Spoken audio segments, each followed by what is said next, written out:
ఆనందం. స్తోత్రం. సంతృప్తి లేకపోతే ఈ ధనవంతుడు ఇంకా ఇంకా ఇంకా ఇంకా అడిగి నిద్రపట్టదు ఇక. స్తోత్రం. రాత్రింబగళ్ళు నిద్రపెట్టినబ్బా, హే బిజినెస్ లో అది కూడా, ఆ బ్రాంచ్ కూడా, ఆ ఫ్రాంచైజీ, ఇది అది, ఆ ప్రాజెక్టు ఈ ప్రాజెక్టు, వాడు జీవితం సత్యదాకా వాడు సంపాదన కోసమే బతుకుతాడు. అందుకే బలి రాశాడు, సంపాదన కోసమే పుట్టలేదు నీవు, పోయేటప్పుడు ఏది పట్టుకొని పోవు. ప్రైజ్ లో పోతున్న వారిని నీవు చూచుటలేదా, పోతున్న వారిని నీవు. Michael Jackson పోయాడా? ఆడిల్లు చూడటానికి 6 నెలలు పట్టిందంట ఇంట్లో నుంచి బయటికి రావడానికి. స్తోత్రం. హల్లెలూయా.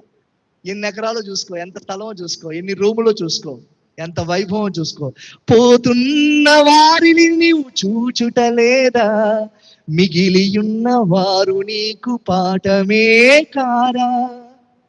మిగిలినోడు పాఠం అవుతారా లేదా? ఏది పట్టుకుపోం. అందుకని ప్రభు దేనికి ప్రాముఖ్యత లేదు? డబ్బుకు ప్రాముఖ్యత ఇవ్వద్దు బిడ్డ. దేవుడు తగినంత నీకు ఇస్తాడు. మీ అమ్మని మీ అయ్యని ఏం సంపాదించి పెట్టావను మాకు దుష్ట హృదయంతో. వాళ్ళు నీకు సంపాదించి పెట్టింది ఒక అద్భుతమైన రూపం. స్తోత్రం. వికలాంగులుగా నిన్ను కనలేదు కదా.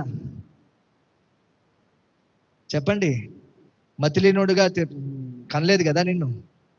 అన్ని చక్కగా, అవయవాలన్నీ చక్కగా ఉన్నాయి కదా, చక్కగా ఉన్నావు కదా.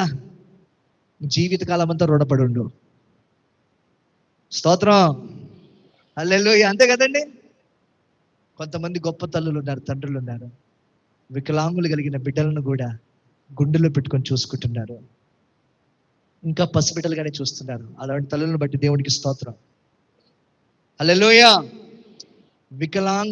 వికలాంగుల అంగవైకల్యంతో పుట్టినా కూడా యేసయ్య ఘనమైన నామానికి మహిమ కలుగునట్లు పరిచయం చేసే బిడ్డలు ఉన్నారు.